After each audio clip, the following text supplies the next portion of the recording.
कोई गैर मर्द आके कैसे मेरी बेटी को सिंदूर दे देगा? ये सिंदूर कोई मजाक नहीं ना है, सिंदूर एक सुहाग का प्रतीक है। अमेरिका के राष्ट्रपति हैं डोनाल्ड ट्रंप, उन्होंने मोदी को हड़काया और उसके बाद मोदी एकदम नरेंद्र मोदी से सरेंडर मोदी बन गए और अचानक युद्ध विराम हुआ। जब मोदी ने खुद सिंदूर की लाज नहीं रखी तो उनके मुंह से सिंदूर की बात सबको अटपटी लग रही है कि पहले तो जसोदा बेन को सिंदूर पहुंचाओ, उसके साथ रहो, तब सिंदूर की बात करना।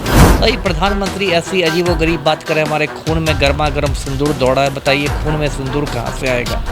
पूरी दुनिया हंस रही है उनके इस अजीबोगरीब बयान। हो सकता है मनोहर लाल धाकड़ भी सिंदूर बांटने पहुंचे, है ना? अभी नेशनल हाईवे पर धाकड़ का जो धाकड़त्व था वो देशवासियों ने देखा है ना।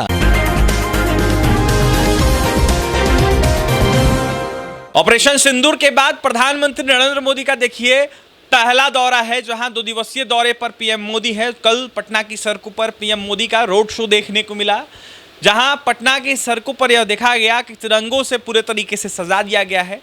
अब जाकर प्रधानमंत्री नरेंद्र मोदी के बिहार दौरे को लेकर कई तरह के सियासी सवाल उठ रहे हैं। इस वक्त हमारे साथ बात करने के लिए बिहार के पूर्व IPS अमिताभ कुमार दास हैं। अपनी बेवाकी को लेकर हमेशा जाने जाते अमिताभ दास जुड़ेंगे, बात करेंगे।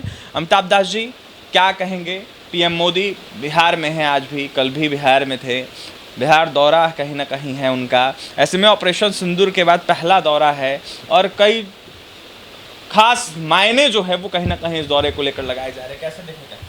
देखिए 5 महीने बाद चुनाव है बिहार में और इसको लेके नरेंद्र मोदी में कुछ घबराहट है, उनके सहयोगियों में भी घबराहट है, क्योंकि बिहार में सत्ताधारी गठबंधन की हालत पतली नज़र आ रही है। तो इसलिए बार बार मोदी जी आ रहे हैं, जिसको बिहारी भाषा में कहें तो परख गए हैं। और अगर ऐसा ही रहा हाल तो कुछ दिन में लगता है गोलघर को प्रधानमंत्री निवास घोषित कर दिया जाएगा और मोदी जी पटना के गोलघर में ही रहेंगे।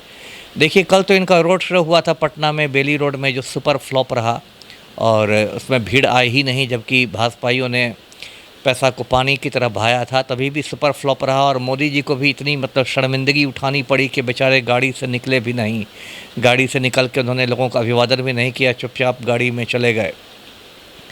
तो ये सब अब नौटंकी चल रही है। आप देखिए 9 जून से, आगामी 9 जून से एक नई नौटंकी ये लोग शुरू कर रहे हैं, सिंदूर का कार्यक्रम शुरू कर रहे हैं, जिसको मैंने सिंदूर जिहाद का नाम दिया है। और उसमें भाजपा के कार्यकर्ता घर घर जाके सिंदूर बांटेंगे।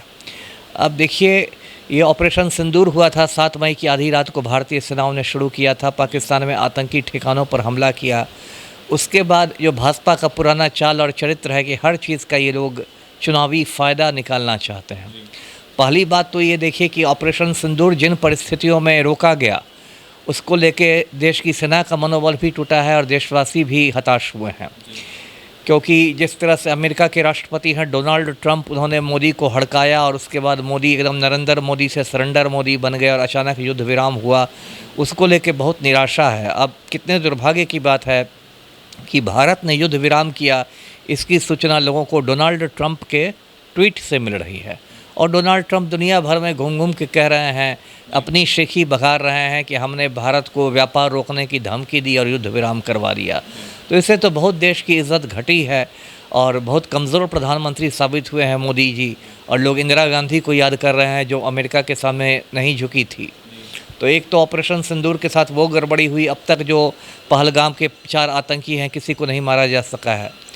दूसरी बात, सिंदूर की बात देखिए मोदी जी के मुंह पर शोभा नहीं देती है, क्योंकि सभी लोग जानते हैं कि मोदी ने अपनी बीवी के सिंदूर का मान नहीं रखा है। नरेंद्र मोदी की पत्नी जो है जसोदा बेन, वो सुहागन होकर भी विधवा की ज़िंदगी बिता रही है और कई साल पहले नरेंद्र मोदी उनको छोड़ चुके हैं।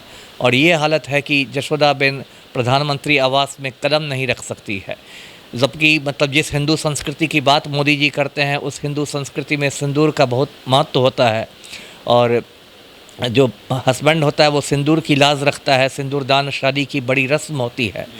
तो जब मोदी ने खुद सिंदूर की लाज नहीं रखी तो उनके मुंह से सिंदूर की बात सबको अटपटी लग रही है। कल बात लो पश्चिम बंगाल की मुख्यमंत्री हैं सुश्री ममता बनर्जी ने भी ये बात कही है। सोशल मीडिया पर भी लगातार लोग लिख रहे हैं कि पहले तो जसोदा बेन को सिंदूर पहुंचाओ, उसके साथ रहो, तब सिंदूर की बात करना। दूसरी बात देखिए मोदी जी अजीबोगरीब बयान दे रहे हैं, कहते हैं कि हमारे खून में गर्मा गर्म सिंदूर भरा है। बताइए कितना अनर्गल बयान है। अब यदि रासायनिक दृष्टि से देखा जाए तो सिंदूर क्या है, मरकरी सल्फाइड है।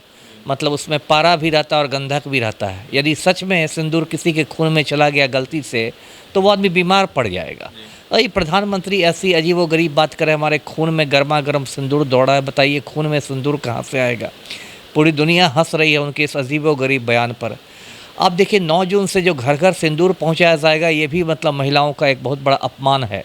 क्योंकि फिर मैं बताऊंगा कि यदि हिंदू संस्कृति की बात करते हैं मोदी जी, तो उसमें जो कोई महिला रहती है तो उसको पति ही सिंदूर देता है। सिंदूर दान जो होता है वो हिंदू शादियों की एक बड़ी रस्म होती है। पति सिंदूर देता है और पति के नाम का सिंदूर लगाती है महिला। ऐसा थोड़ा कि कोई लुच्चा लफंगा बाहर से आके सिंदूर दे देगा, उसको महिला ग्रहण कर लेगी। तो भाजपा के नेता होंगे, कार्यकर्ता होंगे ना जो सिंदूर बांटेंगे। हाँ, तो कौन सब उसमें सच हो सकता है? मनोहर लाल धाकड़ भी सिंदूर बांटने पहुँचे, हाँ। है ना? अभी नेशनल हाईवे पर धाकड़ का जो धाकड़त्व था वो देशवासियों ने देखा है ना। तो हो सकता है मनोहर लाल धाकड़ भी अपने एरिया में सिंदूर जाके पहुँचे। तो क्या वो धाकड़ का जो महिला सिंदूर ले लेगी? सिंदूर यदि आपकी महिला किसी से ग्रहण करती है, इसका तो ये मतलब हो गया कि वो उसको अपना पति मान रही है। ये बात भी ममता बनर्जी ने कही है कि मोदी जी सारी औरतों के पति बनना चाह रहे हैं। तो ये तो बहुत मतलब एक उल जलूल हरकत हो गई। और देखिए आप ऐसे सोचिए, मान लीजिए किसी घर में कोई विधवा महिला रहती है और दरवाज़ा खोलती है, उसके सामने एक भाजपाई लुच्चा सिंदूर लिए रहेगा, तो ये तो उसके साथ विधवा महिला के साथ एक क्रूर मजाक हो गया। आप उसके जले पर नमक छिड़क रहे हैं क्योंकि आप जानते हैं कि वो सिंदूर लगाएगी नहीं। या मान लीजिए कोई कंवारी लड़की है, 15-16 साल की लड़की, वो दरवाज़ा खोलती है और भाजपा कार्यकर्ता उसको सिंदूर देता है और साथ साथ आँख भी मार देता है, तब क्या होगा? है ना, तब क्या होगा? तो देखिए मतलब ये लोग तो, इन लोगों ने सिंदूर का एकदम मजाक बना दिया है। सिंदूर की जो मर्यादा थी उसको ख़त्म कर दिया है। और इस तरह में देश में देखिए बहुत जगह सोशल मीडिया पर लोगों के बयान आ रहे हैं कि हमारे घर में हमारी पत्नी को कोई सिंदूर देने आएगा तो मैं उसको पीटूंगा, लाठी से पीटूंगा।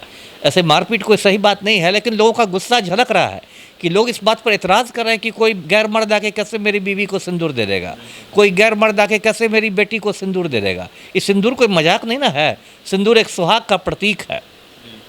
तो ये सब जो मोदी जी कर रहे हैं, इसको लेके पूरे देश में विरोध है। मैंने भी इसको जनेऊ जिहाद का नाम दिया। आपके चैनल के माध्यम से भी मैं लोगों से अपील करूंगा कि जो सिंदूर का मतलब एक नौटंकी जो शुरू की गई है, 9 जून से शुरू होगी, उसका शांतिपूर्ण तरीके से लोग विरोध करें।